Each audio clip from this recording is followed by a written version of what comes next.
ലൈവിൽ പൊട്ടിക്കരഞ്ഞിരിക്കുകയാണ് അനുമോൾ. പല സ്ഥലങ്ങളിലായിട്ട് നിന്നിട്ട് ആ പണിപ്പുര ടാസ്കിൻ്റെ അവിടെയൊക്കെ വന്നിട്ട് കരയുകയാണ് അനുമോൾ. അത് കണ്ടിട്ട് ബിഗ് ബോസ് കൺഫെഷൻ റൂമിലേക്ക് വിളിക്കുന്നുണ്ട്. എന്താ പ്രശ്നം എന്നുള്ളത് ചോദിക്കുന്നുണ്ട്. അപ്പോൾ സ്നേഹിച്ചവർ തന്നെ വിഷമിപ്പിക്കുകയാണ് എന്നൊക്കെ പറയുന്നുണ്ട്. അപ്പോൾ ഇവിടെ വന്നത് ഗെയിം കളിക്കാനല്ലേ എന്നൊക്കെ ചോദിക്കുന്നുണ്ട്. അവരൊക്കെ നിങ്ങളുടെ കൂടെ നിൽക്കുന്നതാണോ എന്നുള്ള രീതിയിൽ ആരെങ്ങനെ കരയിപ്പിച്ചെന്ന് ചോദിക്കുന്നുണ്ട്.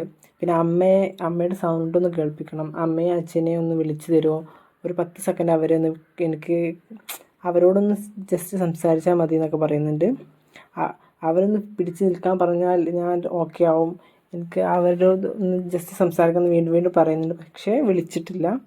പിന്നെ ബിഗ് ബോസ് ഇവിടെ എതിരാളികൾ ഉണ്ടാകും എന്നൊക്കെ പറഞ്ഞിട്ട് അവരെ തോൽപ്പിച്ച് വിന്നറാവുക എന്നുള്ളതല്ലേ ഇവിടെ. ബിഗ് ബോസ് നല്ല മോട്ടിവേഷൻ കൊടുക്കുന്നുണ്ട്.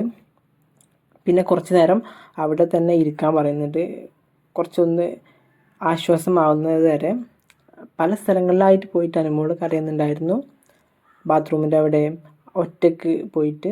ഇതിപ്പോൾ അനുമോൾ വെസസ് മറ്റു എല്ലാ മത്സരാർത്ഥികളും എന്നുള്ള രീതിയിലായിരിക്കണം. കാരണം അനുമോൾ പറയുന്ന അവളെ ഭയങ്കരമായിട്ട് ടാർഗറ്റ് ചെയ്യുന്നുണ്ട്.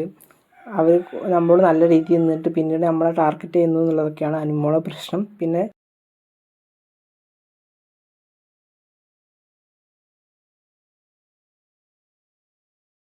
പിന്നീട് ബിഗ് ബോസ് ആശ്വാസം തോന്നുന്നുണ്ടോ എന്ന് ചോദിക്കുന്നുണ്ട്. അപ്പോൾ തോന്നുന്നുണ്ട്, ബിഗ് ബോസിനോട് സംസാരിക്കുമ്പോൾ എനിക്കൊരു ആശ്വാസമൊക്കെ തോന്നുന്നുണ്ട് എന്ന് പറയാണ്. പിന്നെ ബിഗ് ബോസ് നല്ല മോട്ടിവേറ്റ് ചെയ്ത് അനുവിനെ പുറത്തേക്ക് വിടുകയാണ്. എനിക്കിത് കണ്ടിട്ട് ഒരു ജെന്യുവിനായിട്ടാണ് തോന്നിയിട്ടുള്ളത്. കാരണം അവൾക്കൊട്ടും എല്ലാവരും പറയുന്നത് പെട്ടെന്ന് വിഷമമാവുന്നുണ്ട് മറ്റുള്ളവർ പറയുമ്പോൾ. കുറച്ചുകൂടെയൊക്കെ സ്ട്രോങ് ആയി നിൽക്കണം, ബിഗ് ബോസ് അല്ലേ, അപ്പോൾ അത് കുറച്ചുകൂടെയൊക്കെ സ്ട്രോങ് ആവേണ്ടതുണ്ട്. പക്ഷെ കോണ്ടൻറ്റ് എന്ന് പറയുന്നത് അനുമോൾ തന്നെയാണ്.